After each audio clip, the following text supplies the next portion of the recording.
সকলকে জয় যিশু। শুভ সকাল বন্ধুরা।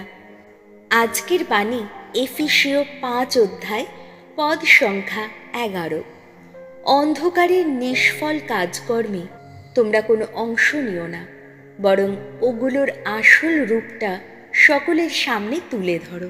এই পদে প্রেরিত পল আমাদের সতর্ক করছেন, অন্ধকারের কাজ মানে পাপ, দুর্নীতি, অসততা বা গোপন খারাপ কাজকর্মে যেন আমরা অংশ না নিই।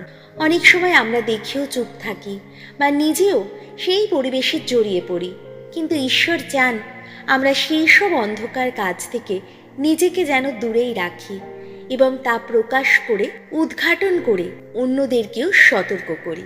শুধু নিজে ভালো থাকলেই কিন্তু চলবে না। সমাজে যা কিছু ভুল তা চুপচাপ মেনে নেওয়াও ঠিক নয়। সত্যকে তুলে ধরতে হবে, যাতে আলো ছড়িয়ে পড়ে অন্ধকার দূর হয়। এসো প্রার্থনা করি।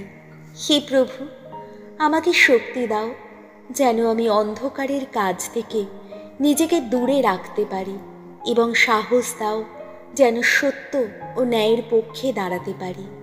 এই সকল প্রার্থনা করি আমাদের প্রভু যীশু খ্রিস্টের নামে, আমেন।